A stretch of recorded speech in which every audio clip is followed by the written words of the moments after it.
Den Dämpfer von Bologna kriegen wir hoffentlich heute irgendwie in der Liga verarbeitet. Heimspiel gegen Freiburg. Auch hier haben wir nicht mehr viel Spiele.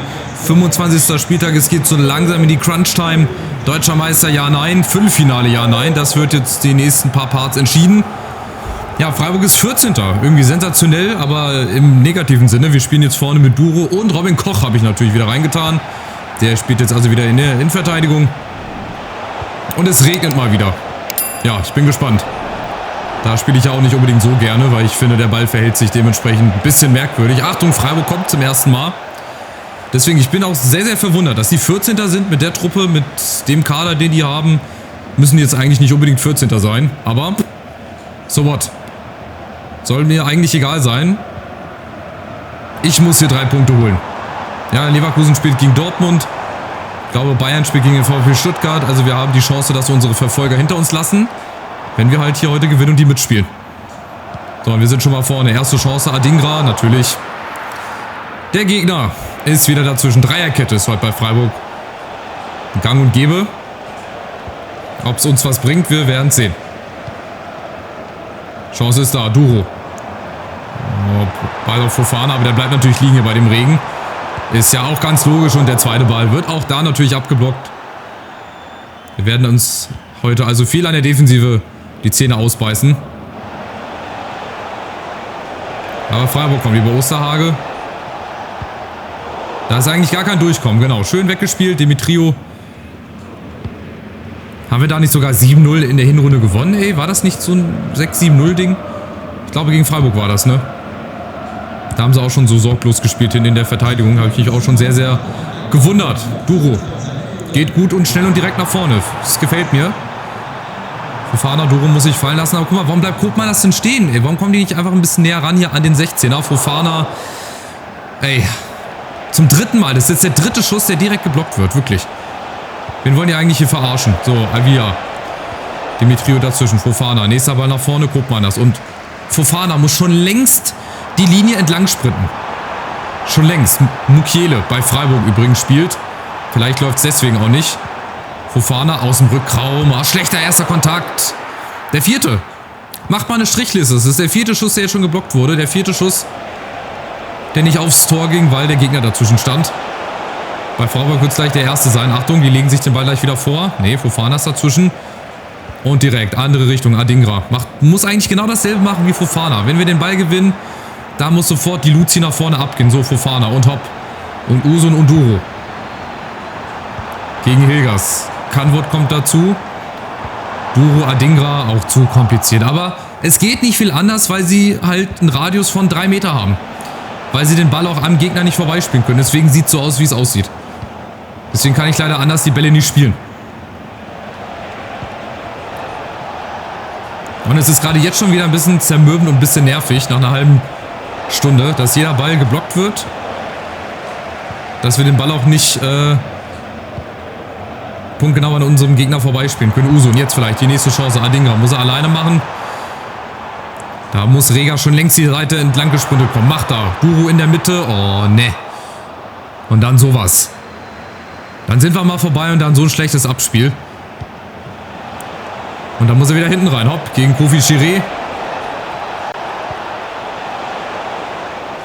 Fofana ist dazwischen. Nein, und dann gibt es wieder einen Freistoß für nix. Jungs, spielt doch alle Halma oder Schach. Oder geht zum Basketball oder zum Handball. Da wird auch jede Berührung abgepfiffen. Geduld. Wie sagt man bei so Spielen immer gerne? Ein Geduldsspiel. Sich den Gegner zurechtlegen, das wäre so das Ideale.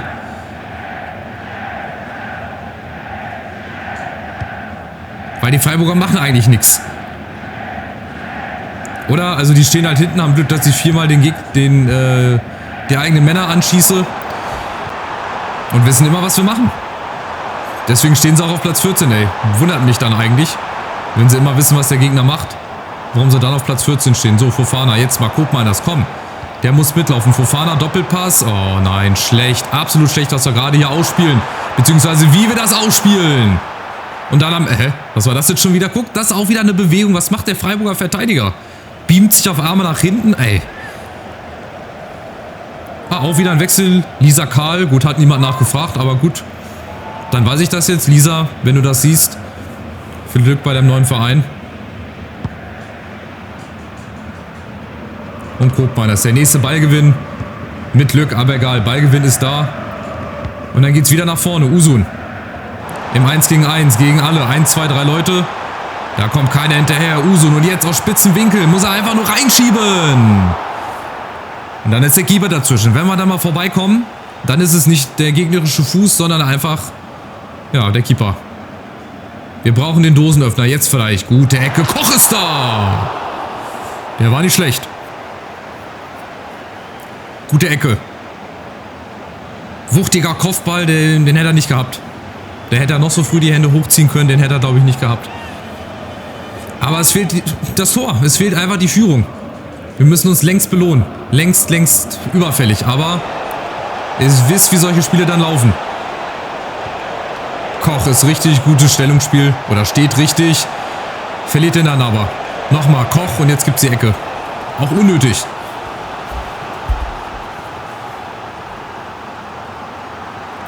Ndoye nochmal mit der Ecke. Mukiele ist da. Rega ist da. So, nochmal die Chance umzuschalten. Das wird die letzte Aktion. Fofana auf Adingra. Nein, schlechter Ball. Schlecht gespielt. Das kriegen wir auch nicht besser ausgespielt. Ich frage mich auch, warum. Und da pfeift er mitten im Freiburger Angriff ab. Also schon wieder ganz viele Kuriositäten hier. 0-0. Und es weiß keiner warum. Also ihr seht, wir sind überlegen, aber wir machen halt das Tor nicht. Wir machen bislang leider das Tor nicht. Das muss fallen. Du kannst nicht hier heute 0-0 spielen, wenn wahrscheinlich unsere Konkurrenz auch nicht gewinnt. Aber gut, zweite Halbzeit. War auch gegen Bologna die bessere. Von daher habe ich jetzt ja auch ein bisschen Hoffnung. Adingra, jetzt vielleicht die Chance. Usun ist direkt vorne. Usun! Aber direkt ins Torwart-Eck. Nicht gut platziert, aber gut, Chance haben wir. Wir brauchen das Tor, Freunde. Koch wieder mit dem Kopf an die Latte und Usun. Und nochmal Dimitriou, der räumt noch einen Freiburger Verteidiger mit um. Oh, natürlich haut er den dann so nach vorne. Die Freiburger, jetzt überlaufen sie uns. Achtung. Jetzt überlaufen sie uns. Eggestein. Jetzt fehlt Fofana. Ne, da ist er. Rega, kommt da ran? Ja, kommt ran. Schade, jetzt ist er noch das Aluminium auf unserer, oder ist nicht auf unserer Seite. Ist gegen uns. Ah, das kriegen wir auch noch irgendwie hin. Adingra, Usun. Duro in der Mitte, läuft richtig gut mit. Fofana unten, viel zu kompliziert. Und wieder das Aluminium. Also irgendwer möchte nicht, dass wir heute anscheinend ein Tor machen. Ich weiß gar nicht, wer es ist. Wenn ihr wisst, wer es ist, schreibt es in die Kommentare. Ich habe so eine leise Vermutung, wer es ist. Freiburg kommt über Ndoye. Gegen Brown, gut verteidigt. Gut verteidigt von Fofana. Und der nächste Angriff. Es ist jetzt wirklich Einbahnstraßenfußball. Freiburg komplett abgemeldet. Aber wir machen halt leider noch zu wenig draus. Duro.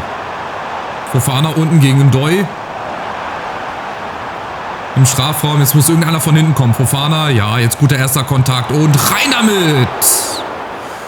Aber nein. Es soll noch nicht so weit sein. Ich weiß nicht, wann es soweit ist. Vielleicht mal eine andere Eckball-Variante. Komm mal irgendein Mann entgegen. Fofana. Jetzt die Chance, vielleicht mal alleine zu machen. Warum nicht? Gegen alle. Fofana! Ja, guter Schuss. Guter Schuss, gute Aktion. Zeit zu wechseln. Ikitike. Gut, war halt nicht ganz fit, deswegen hat er nicht von Anfang an gespielt. Hier können wir mal Skiri reintun. Listesh, dann mache ich Usun auf die Außen. Fofana. Oh, da kann sogar Collins spielen. Nee, die können nur Innenverteidiger spielen. Aber gut, einen anderen habe ich halt nicht. Gut. Dann geht's rein. Vielleicht ein 4-4-2, vielleicht mal die Formation umstellen. Würde ich jetzt einfach mal so spontanerweise vorschlagen. 4-4-2. Ein bisschen breiter, vorne zwei Spitzen. Ich hoffe, das fällt uns nicht auf die Füße. Und wenn, dann ist es so. Adingra, Ikitike, aber wir haben schon mal vorne, sag ich ja, mehr Präsenz und schon klappt Usun. Das war dann auch nicht mehr schwer, aber endlich. Irgendwie gefühlt konnte es nur so fallen. Also, dass der Keeper aus dem Tor geht, dass er uns quasi den roten Teppich ausrollt. Und endlich die Führung. War längst überfällig. Da gibt es ja keine weiteren Superlative für hier. Ganz merkwürdig. Was macht er da? Läuft so seitlich an, so Sidesteps mäßig. Das hätte von Joachim Lambi wahrscheinlich 10 Punkte gegeben. Aber endlich, guck mal, frei. Und dann haben wir die Spieler, die Qualität, die Chancen dann zu verwerten. Das muss gegen Bologna auch so funktionieren. Gleich von Anfang an. Auch schon 18. Tor. Der wird seinen Marktwert auch um 110% steigern im Sommer, wenn nicht sogar noch mehr. Das ist sehr, sehr gut einfach. So, und ich glaube, weil die halt mit der Dreierkette spielen, sind die vielleicht so ein bisschen überfordert. Hier, wir haben schon wieder Platz und wieder ist es Usun von Ekitike freigespielt und der Doppelschlag. Warum nicht von Anfang an so? 65. Jetzt läuft's. Aber anscheinend haben wir das 4-4-2 gebraucht. Vorne 2 gegen 3. Und die Freiburger haben damit Probleme. Hier, wieder ganz, ganz frei und dann wieder Ekitike, wieder auf Usun. Und dann ist er drin. Doppelschlag, Doppelpack innerhalb von 3 Minuten. Entscheiden wir eventuell hier dieses Spiel. Ich weiß nicht, wir machen jetzt weiter. Wir sind jetzt offenbar ja auf den Geschmack gekommen. Wieder Ekitike auf Usun. Das ist ja Wahnsinn. Hammermäßig. Was geht denn jetzt ab? Auf einmal irgendwie die Ketchupflasche und der Knotenlöser, alles zur gleichen Zeit. Vielleicht hat einer den Ketchup auf den Knoten gegossen, keine Ahnung. Aber auf einmal. Und zum dritten Mal Ekitike auf Usun, zum dritten Mal das ähnliche Tor. Wieder frei vor dem Keeper, aber das geht halt auch nicht. Da fragst du dich wieder, weil du einmal die Formation umstellst, weil vorne 2 Spieler auf einmal in der Spitze spielen. Das könnte auch mit der schnellste Hattrick gewesen sein. Von Minute 62 bis 67 innerhalb von 5 Minuten. Ich glaube, das habe ich nicht mal mit Gerard Moreno damals bei Villarreal geschafft. Müsste ich lügen. Aber ich glaube nicht. Die Hardcore-Fans können das dann nochmal überprüfen. Aber ich glaube, das war der schnellste Hattrick in meiner gesamten FIFA-Karriere.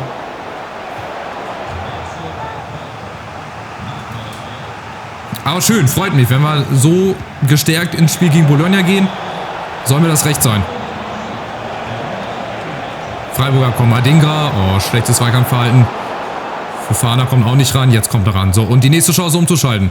Ich werde bestimmt hier nicht auf die Bremse drücken. Wir machen direkt weiter. Ekitike, wo ist Usun?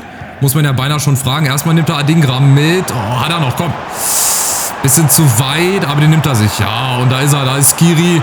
Und da ist wieder Usun. Schade. Schade. Ekitike wäre auch da gewesen im Rücken. Schade, schade. Aber gut, jetzt ist es genau das Spiel, was ich auch vom Ergebnis her wollte. Was jetzt auch ziemlich verdient ist, muss ich sagen. Wir sind noch nicht durch. Wir sind noch nicht fertig. Bayern führen, okay. Das war klar. Frage ist jetzt nur, wie Leverkusen spielt. Ja, das ist ein Foul. Das ist auch okay, da sage ich nichts.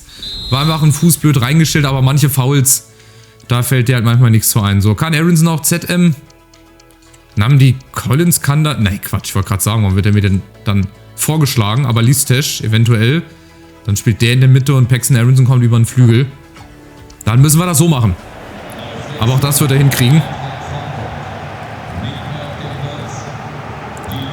So, Avila, der kommt hoch rein. Oh, wer kommt? Kriegen wir geklärt. So, nächste Chance. Wir sind vorne 4 Mann. Wir sind genug. Adingra. Oh nein, schlecht. Junge, spiel den doch einfach früher. Und doch bitte dahin, wo ich den hinspielen wollte. Aber die Zweikämpfe, die klappen jetzt auch. Wir kriegen die zweiten Bälle. Es läuft. Wie gesagt, seit dem 1-0, seit der Umstellung klappt hier alles. Und das nächste Tor. Diesmal Adingra. 4-0.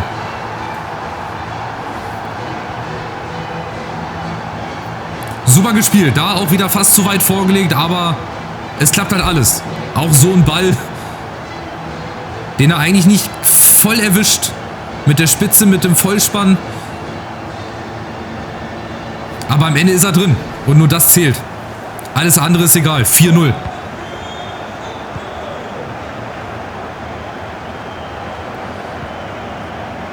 Ja, eine ganz merkwürdige oder ganz starke zweite Halbzeit. So möchte ich das mal sagen. Nicht immer ins Negative. Eine ganz starke zweite Halbzeit. Achtung, Freiburg kommt mit dem 4-4-2.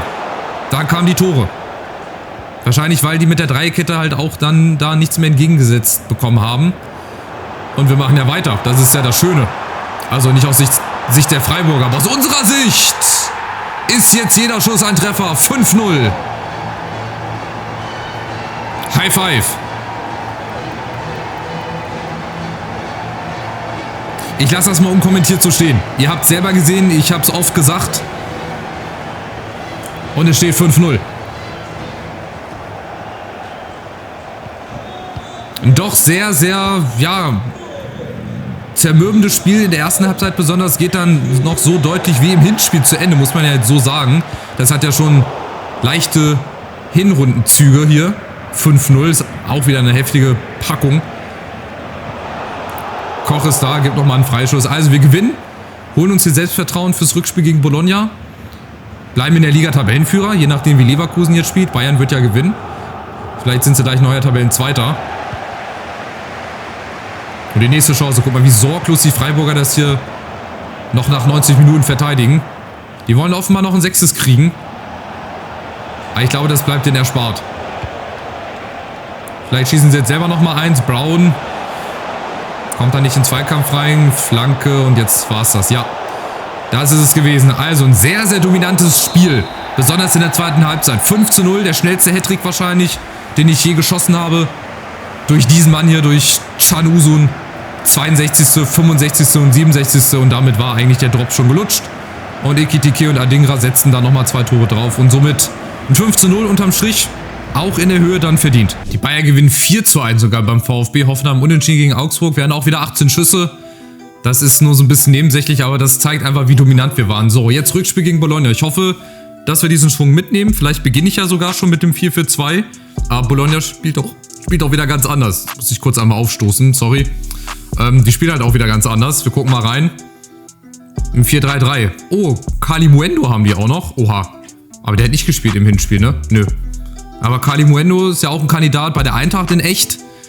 Eventuell, weiß ich nicht. Aber ihr seht, die sind auch richtig gut. Die haben 3 Siege aus den letzten 5 Spielen, eine Niederlage, eine Unentschieden. Ein gutes Mittelfeld, vor allem Reinders, der sticht da halt raus. Senesi, dann, wie gesagt, Vanja, Milinkovic, Savic. Also wir brauchen, so wie gegen Freiburg, eine sehr konsequente Offensive. Wir müssen die Chancen nutzen. Viele werden wir wahrscheinlich vielleicht nicht kriegen, weil, weiß ich nicht, ist halt eine italienische Truppe. Gucken wir mal. Also, gehen wir rein. Achtelfinale Rückspiel gegen Bologna und ich hoffe, dass das nicht unser letztes Champions League Spiel in dieser Saison gewesen sein wird. Macht's gut. Ciao, ciao.